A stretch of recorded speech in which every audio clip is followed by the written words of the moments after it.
নমস্কার, দেখছেন talk to Bangla. আমি অভিষেক রয়েছে আপনাদের সাথে। এই মুহূর্তে যে খবর নিয়ে উপস্থিত হয়েছি, বিহারে এই মুহূর্তে এনডিএর মধ্যে nothing is well at all, এরকম কথা আমি আপনি বলছি না। এরকম কথা বলছেন যে বিহারে এনডিএ সরকারের অন্যতম পার্টির একজন মুখপত্র, যার নাম দেখে পার্টিটা চলে, সেই উপেন্দ্র কুশওয়াহা গতকাল সকালে যেখানে বক্তব্য রেখেছিলেন যে সিট শেয়ারিংটা অত্যন্ত সৌহার্দ্যপূর্ণ ভাবে হয়েছে, সেই উপেন্দ্র কুশওয়াহা সন্দেহ হতে না হতেই বলছেন this time nothing is well in NDA. এই কথা কোট আনকোট বলেছেন প্রেসের সামনে, এবং তারপর তিনি দিল্লিতে উড়ে গিয়েছেন। যে উপেন্দ্র কুশওয়াহাকে সকালবেলা 6টা সিট দেওয়া হয়েছিল, সেই উপেন্দ্র কুশওয়াহা আর রাজি নন 6টা সিটে। এবং আপনারা ভাবছেন যে উপেন্দ্র কুশওয়াহা তো একটা ছোট পার্টি, তিনি রাজি নন, তো তাতে কি হয়েছে? সেখানেই খবর শেষ নয়, খবরে আরো বিস্তারিত আসছে। গুরুত্বপূর্ণ, প্রতি মুহূর্তে অত্যন্ত মেলোড্রামাটিক হয়ে উঠছে বিহারের ভোটটা। তার কারণ অমিত শাহ উড়ে আসছেন এই মুহূর্তে বিহারে। আজ সন্ধ্যেবেলা, আজ 15ই অক্টোবর সন্ধ্যেবেলা অমিত শাহ আসছেন। শুধু তাই নয়, অমিত শাহ আজকে মিটিং করবেন এবং তার পরবর্তীতে 3 দিন ব্যাপী অমিত শাহ ক্যাম্প করবেন বিহারের মাটিতে। দেশের প্রধানমন্ত্রী নরেন্দ্র মোদী শুধুমাত্র নীতিশ কুমারকে ফোন করে তার মন গলাতে পারেননি, তাই জন্য স্বরাষ্ট্রমন্ত্রীকে আসতে হচ্ছে সশরীরে। নীতিশ কুমারের সঙ্গে বৈঠক হবে, নীতিশ কুমারের দলের বিভিন্ন মন্ত্রীদের সঙ্গে বৈঠক হবে। তার পরবর্তীতে 3 দিন তিনি থাকবেন বিহারে, 16, 17, 18, 18 তারিখ। তার পরবর্তীতে আবার দিল্লিতে উড়ে যাবেন, এমন কথা শোনা যাচ্ছে এই মুহূর্তে। আজকে গুরুত্বপূর্ণ প্রেক্ষাপট, তার কারণ নীতিশ বাবুর যে রাগ, সেটা সামলানো যাচ্ছে না। নীতিশ বাবু অত্যন্ত রেগে রয়েছেন এই মুহূর্তে। কিভাবে তার যে সিটগুলো, সেগুলো চিরাগ পাসওয়ানকে দিয়ে দেওয়া হলো। চিরাগ পাসওয়ান কি এত বড় নেতা হয়ে গিয়েছে নাকি, এমন কথাবার্তা বলছেন নীতিশ কুমার। এবং সেই জন্য অমিত শাহ যখন উড়ে আসছেন দিল্লি থেকে বিহারে 3 দিনের জন্য একটা যাত্রা, এবং এই যে সামগ্রিক যাত্রাটা কোনোভাবেই আগে থেকে প্ল্যান করা ছিল না। একজন স্বরাষ্ট্রমন্ত্রী আসতে তো তার একটা যাত্রার প্ল্যান থাকবে, হঠাৎ করেই প্ল্যানিং করে 3 দিনের জন্য আসছেন। এবং কোন সময় আসছেন তিনি? প্রথম যেদিন নমিনেশন ফাইল করবার শেষ দিন এগিয়ে আসছে, এখনো সিট শেয়ারিং নিয়ে বিজেপির মধ্যে, বিজেপির বাইরে বিভিন্ন যে পলিটিক্যাল পার্টিগুলো, তাদের মধ্যে সমস্যা চলছে। সেই সময় দেশের গৃহমন্ত্রীকে আসতে হচ্ছে বিহারে। তার কারণ আরো গুরুত্বপূর্ণ আছে, দুটো পার্টিকে নিয়েই শুধুমাত্র সমস্যা নয়, তার সঙ্গে তৃতীয় পার্টির সমস্যাটা কোনটা? জিতেন রাম মাঝি, যার একজন মাত্র সংসদ, তিনি নিজেই রয়েছেন একজন সাংসদ, তাকে 6টা সিট দেওয়া হয়েছিল। জিতেন রাম মাঝিও আর একা থাকতে চাইছেন না। তিনি দেখছেন নীতিশ কুমার লাফালাফি করছে, তিনি দেখছেন উপেন্দ্র কুশওয়াহা লাফালাফি করছে, সেক্ষেত্রে তিনি কেন করবেন না? তিনি বলছেন এই মুহূর্তে সরাসরি যে নীতিশ কুমারের রাগ হওয়া একদম সঠিক। তার কারণ নীতিশ কুমার এতদিন ধরে দেশের মুখ, রাজ্যের মুখ, সেই জায়গা থেকে নীতিশ কুমারের রাগ হওয়া অত্যন্ত সঠিক। এবং আমিও চিরাগ পাসওয়ানের বিরুদ্ধে আমার 2 জন প্রার্থীকে দাঁড় করিয়ে দেবো। চিরাগ পাসওয়ান যে 9খানা সিট সংখ্যালঘু অধ্যুষিত এলাকায় পেয়েছে, সেখানে বুঝতে পারছেন আপনারা ঘটনাটা।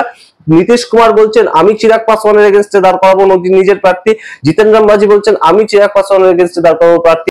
এবং চিরাগ পাসওয়ান তিনি নিজেও দাঁড়া করাবেন এনডিএ পক্ষ থেকে প্রার্থী। তার মানে এনডিএ পক্ষ থেকেই 3টে পার্টি থেকে 3 জন প্রার্থী দাঁড়াবেন এক একটা সিটে। তাহলে মানুষ কাকে ভোট দেবেন? বিহারে কিভাবে হতে চলেছে ভোটটার সমস্তটাই আলোচনা করব। তার আগে অবশ্যই টক টু বাংলা ইউটিউব চ্যানেলকে সাবস্ক্রাইব করে দিন, ভিডিও দেখুন শেষ অবধি, স্কিপ না করে। অত্যন্ত মেলোড্রামাটিক, প্রতি মুহূর্তে যেন বদল হচ্ছে বিহারের রাজনীতির প্রেক্ষাপট। এনডিএ যেভাবে গুটি সাজিয়েছিল, সেইভাবে গুটি হবে না সাজানো, সেটা বুঝিয়ে দিচ্ছেন নীতিশ কুমার, সেটা বুঝিয়ে দিচ্ছেন ছোট ছোট যে পার্টিগুলো রয়েছে, অর্থাৎ জিতেন রাম মাঝি কিংবা উপেন্দ্র কুশওয়াহা, তাদেরও যে কিছু বক্তব্য থাকতে পারে সেটা তো বিজেপি কখনো ভেবেই চলেনি। কিন্তু গত 24 থেকে 48 ঘন্টার মধ্যে যেভাবে রাজনৈতিক পথ পরিবর্তন হচ্ছে, সেটা কিন্তু এবার ভাবতে হবে।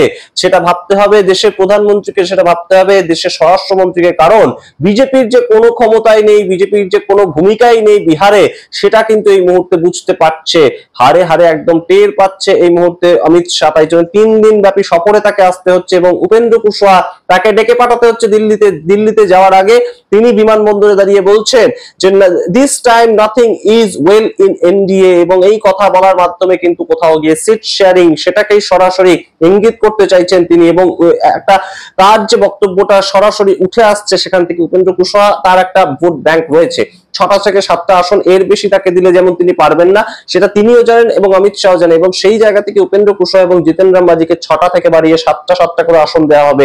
এবং অন্যদিকে চিরাগ পাসওয়ানকে যে 29টা সিট আলাট করা হয়েছিল, যেটা বিজেপি অলরেডি ঘোষণা করে ফেলেছিল, সেখান থেকে 9খানা সিট নীতিমতন সংখ্যালঘু অধ্যুষিত এলাকায়, আদিবাসী এলাকায়, কুর্মী ভোট, সেই সমস্ত গুলো কোনো মতেই ছাড়তে চাইছেন না নীতিশ কুমার। সেই সমস্ত ভোটগুলোকে আবার নীতিশ কুমারকে দেওয়া হবে, তেমন একটা কথা উঠে আসছে। না হলে নীতিশ কুমার কিন্তু কোনো মতেই লড়তে চাইছেন না, এনডিএর মধ্যে থেকেই তিনি রীতিমতন বেঁকে বসেছেন। এবং আকাশে বাতাসে যে খবরটা ঘুরে বেড়াচ্ছে যে আরজেডির সঙ্গে যোগাযোগে রয়েছে নীতিশ কুমার, এবং নীতিশ কুমার বিজেপিকে চাপ দেওয়ার জন্য এই যে গতকাল অজয় মন্ডল তার পার্টি থেকে ভাগলপুরের একজন সাংসদ একজন তিনি ইস্তফা দিয়ে দিলেন, সম্পূর্ণ বিষয়টা করানো হয়েছে তাকে দিয়ে। অর্থাৎ নীতিশ কুমার কোথাও গিয়ে এই মুহূর্তে বিজেপিকে চাপ দেওয়ার জন্য নরেন্দ্র মোদীর চেয়ারের যে পায়াটা সেটা ধরে টানলেন, এবং সেটা টানার জন্য এই যে 12 জন সাংসদ তিনি সমর্থন করছেন যাদেরকে দিয়ে, তাদের মধ্যে থেকে একজনকে তুলে নিলেন। এইটাই কিন্তু একটা স্ট্র্যাটেজি এই মুহূর্তে অনেকে বলছেন, এবং সেই খবরটা দেশের স্বরাষ্ট্রমন্ত্রী তার কাছে পৌঁছাবে না, সে তো হতে পারে না। এবং তাই জন্য 3 দিন ব্যাপী সফর করতে আসতে হচ্ছে অমিত শাহকে। অর্থাৎ গতকাল আপনাদের যে একটু আগেই খবর দিয়েছি যে গতকাল দেশের প্রধানমন্ত্রী মাঝরাতে ফোন করেছিলেন নীতিশ কুমারকে, তাতেও কিন্তু বরফ পড়লো না। নীতিশ কুমারকে নিজেদের দিকে আনতে পারলেন না, নীতিশ কুমারকে সম্পূর্ণভাবে যে একদম 101টা সিটেই লড়াই করাবেন তারা, সেটা তারা পারলেন না। নীতিশ কুমার এখনো পর্যন্ত নিজের যে সিএম আবাস সেখানে বৈঠকের পর বৈঠক করছেন, বারংবার ফোন করছেন, বিভিন্ন মানুষের সঙ্গে কথাবার্তা বলছেন, এবং সেখানেই কিন্তু বেশ কয়েকটা চাপ তৈরি হয়েছে ভারতীয় জনতা পার্টির অন্দরে। এবার আপনাদের বলি আরেকটা খবর, বিজেপির যে ভারতীয় জনতা পার্টির মেন কার্যালয়টা পাটনাতে, সেই পাটনার কার্যালয়তে বিশাল সংখ্যক ভারতীয় জনতা পার্টির কার্যকর্তারা ঘিরে ধরে সেটাকে তারা তাদের মতন প্রোটেস্ট দেখাচ্ছেন। কেন প্রোটেস্ট দেখাচ্ছেন শুনবেন, তার কারণ ভারতীয় জনতা পার্টি প্রথম ফেজে যে ইলেকশনটা হতে চলেছে আগামী 6 নভেম্বর, সেই ক্ষেত্রে 71টা সিটে তাদের কারা কারা প্রার্থী হবে সেটা অলরেডি তারা ঘোষণা করে দিয়েছে, এবং সেই 71টা সিটে কারা কারা প্রার্থী হবে সেটা ঘোষণা করার পর থেকেই ভারতীয় জনতা পার্টির অন্দরে রীতিমতন পলিটিক্স এর কথা চলছে। কিরকম পলিটিক্স, অর্থাৎ সম্রাট চৌধুরী নিজের ইচ্ছা মতন যাকে পেরেছেন সিট দিয়ে দিয়েছেন, যাদের ফিল্ডে নেমে রাজনীতির সঙ্গে দূর দূরান্ত পর্যন্ত কোনো সম্পর্ক নেই তাদেরকে সিট দিয়ে দিয়েছেন সম্রাট চৌধুরী। নিজের ইচ্ছা মতন যাকে ইচ্ছা সম্রাট চৌধুরী সিট শেয়ারিং করেছেন, সেই বিষয়গুলো উঠে আসছে।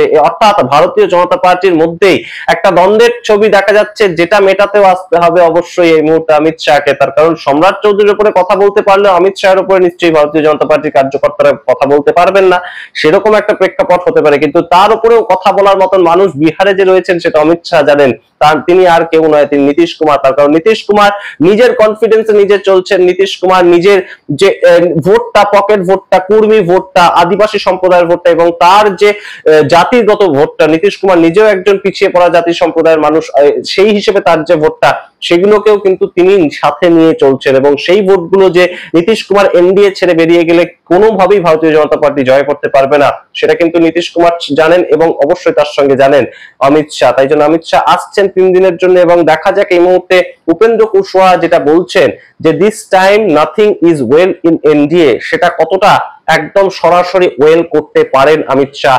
দেশের প্রধানমন্ত্রী ফোন করে তো নীতিশ কুমারকে শান্ত করতে পারলেন না, অন্যদিকে স্ট্রাইক রেট একটা বড় সড়ো খেলা করছেন বিহারের মাটিতে। তার কারণ বারংবার চিরাগ পাসওয়ান যে কথাটা বলেছিলেন যে আমাদের স্ট্রাইক রেট অত্যন্ত ভালো। স্ট্রাইক রেট কেন ভালো সেই সম্বন্ধে তার ব্যাখ্যা ছিল যে আমরা 5টা লোকসভা আসনে দাঁড়িয়েছি এবং 5টাতেই জিতেছি অষ্টাদশ লোকসভা নির্বাচনে। সেটা হয়তো তার ভালো, কিন্তু বিধানসভা ভোটের ক্ষেত্রে তার তো স্ট্রাইক রেট ভালো কথা বলছে না। 2020 সালে বিধানসভা ভোটের ক্ষেত্রে তো স্ট্রাইক রেট খুব ভালো কথা বলছে না। 243টার মধ্যে একখানা মাত্র আসনে চিরাগ পাসওয়ানের দল থেকে একজন জিতেছিলেন। সেই ক্ষেত্রে স্ট্রাইক রেটের বিষয়টা কি হবে? আর স্ট্রাইক রেটটা যে বিহারে খুব বেশি ম্যাটারও করে সেটাও কিন্তু অনেকে মনে করছেন না। তার কারণ নীতিশ কুমার মাত্র 42টা আসনে জিতেছিলেন। 2020 সালে 42টা মাত্র আসনে জিতেছিলেন নীতিশ কুমার তার দলের পক্ষ থেকে। এবারও খুব বেশি সিট নীতিশ কুমার পাবেন না, সেটা অনেকেই বলছেন। প্রশান্ত কিশোর তিনি নিজে একজন পলিটিক্যাল স্ট্র্যাটেজিস্ট ছিলেন, তিনি বলছেন 25টার বেশি আসন কোনো মতেই নীতিশ কুমার পাবেন না। কিন্তু তবুও নীতিশ কুমারই মুখ্যমন্ত্রী থেকে গেলেন গত 5 বছর। বিহার কিন্তু সম্পূর্ণ হয় লালু প্রসাদ যাদব নয় নীতিশ কুমার, এই দুজনের উপরেই টিকে আছে। এবং সেই জায়গা থেকে এই মুহূর্তে কিন্তু মহাগঠবন্ধন, যত এনডিএর মধ্যে সমস্যা তৈরি বেশি হচ্ছে, তত মহাগঠবন্ধন তাদের কিন্তু চান্স বাড়ছে বিহারের সরকার তৈরি করার ক্ষেত্রে। ভোট চোর গাদ্দি চোর স্লোগান তো আছেই, কিন্তু যদি শত্রুপক্ষের ঘরের মধ্যে এই ধরনের বিবাদ দেখা যায়, গৃহযুদ্ধ দেখা যায়, তাহলে অবশ্যই এই পক্ষের যারা লোক তারা অবশ্যই একটু এগিয়ে থাকেই বটে। এবং অবশ্যই সেই জায়গা থেকে তেজস্বী যাদব এখনো পর্যন্ত বিভিন্ন ধরনের প্ল্যান করছেন যে ভোটের আগে না হলেও ভোটের পরে কি কোনোভাবে নীতিশ কুমারকে নিজেদের দিকে আনা যেতে পারে। যদি তারা সরকার তৈরি করতে না পারেন। অর্থাৎ তেজস্বী যাদব গতবারের মতন যদি দেখা যায় যে 110টা আসনে তাদের থেমে যেতে হয়েছে, 115টা আসনে তাদের থেমে যেতে হয়েছে, সেই প্রেক্ষাপটে কি কোনোভাবে একটা ইকুয়েশন চেঞ্জ করা যায়, সেগুলোও কিন্তু বিভিন্ন খবর ঘুরে বেড়াচ্ছে। তাই কোনোভাবেই কিন্তু এই মুহূর্তে অমিত শাহ চাইবেন না যে তাদের হাত থেকে নীতিশ কুমারের 12 জন সাংসদ বেরিয়ে যাক, এবং সেই ভয়টাই কোথাও গিয়ে অমিত শাহকে দেখাতে সমর্থ হয়েছে নীতিশ কুমার, তাই ছুটে আসছেন তিনি। শেষ পর্যন্ত কি হয় অবশ্যই বলবো, তবে এই মুহূর্তে শেষ সংবাদ শোনার আগেও প্রতি মুহূর্তের যে রাজনৈতিক প্রেক্ষাপট বদল হচ্ছে, মেলোড্রামাটিক ওয়েতে প্রত্যেকটা সিন চেঞ্জের মতন করে বিহারের রাজনৈতিক পথ পরিবর্তন হচ্ছে, সেইটাই সমস্ত গুরুত্বটাকে এই মুহূর্তে ছিনিয়ে নিয়ে যাচ্ছে। সারা দেশের নজর বিহারের উপর, কারণ বিহারের উপর নির্ভর করছে নরেন্দ্র মোদী পরবর্তীতে আরো 29 সাল পর্যন্ত থাকবেন কিনা। তার প্রথম পদক্ষেপটা কিন্তু বিহার থেকেই শুরু হবে, বিহারের ভোটটাকে জিততেই হবে তাদেরকে। কিন্তু অন্যদিকে নীতিশ কুমার সেটা বুঝে ঠিক সময় মতন তার খেলাটা ঠিক খেলে যাচ্ছেন তিনি। তাই জন্য আগামী 3টে দিনে আরো গুরুত্বপূর্ণ কিছু কিছু পরিবর্তন হবে, এবং সেই সমস্ত পরিবর্তন যে কোনো সময় ঘটবে। আপনারা দেখতে থাকুন টক টু বাংলা। আপনাদের মতামত কমেন্ট বক্সে কমেন্ট করুন, অবশ্যই চ্যানেলটিকে সাবস্ক্রাইব করুন এবং শেয়ার করুন। ধন্যবাদ।